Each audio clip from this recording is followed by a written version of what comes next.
Oh, that sounds like a bad fan motor. Let's see though. American Standard. What a cute little unit. That's fine. Hear the buzz.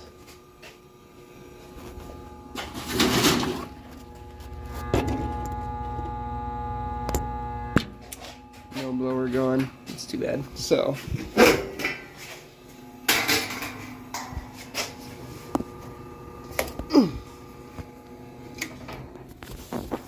I'm sure it's a bad. Hopefully it's just a bad capacitor. That would be ideal, but let's see. Oh. It's not stiff. It might just be a capacitor. In fact, that looks like it's been replaced before. So that's a good sign. We'll check that out. So we're going to put our meter to microfarads. Yours might have like that weird little U that stands for micro, and F. But we'll see when we put this probe here. This probe here, we should get a reading. I'm guessing this is about a 5 microfarad.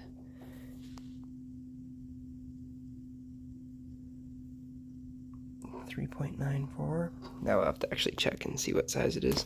Of course they faced it so that you can't see what size it is without pulling the strap off.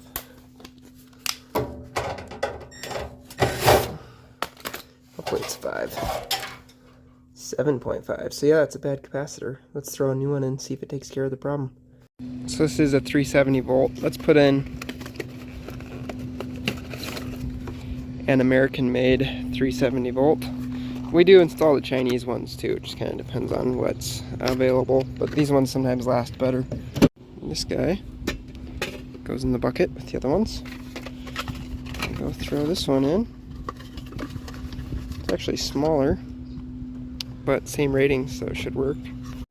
So this time I have kindly faced it so that you can read what it's supposed to be. Let's go ahead and flip the system on, and hopefully this time the fan will spin right over. The thermostat must have a delay in it. I'll go look. It has a delay whenever it's the snowflake or cool on is blinking. It means it's in a delay, but we can just try the fan anyway. There we go.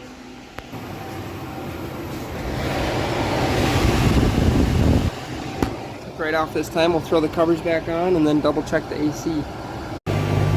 These kind of coils are really weird.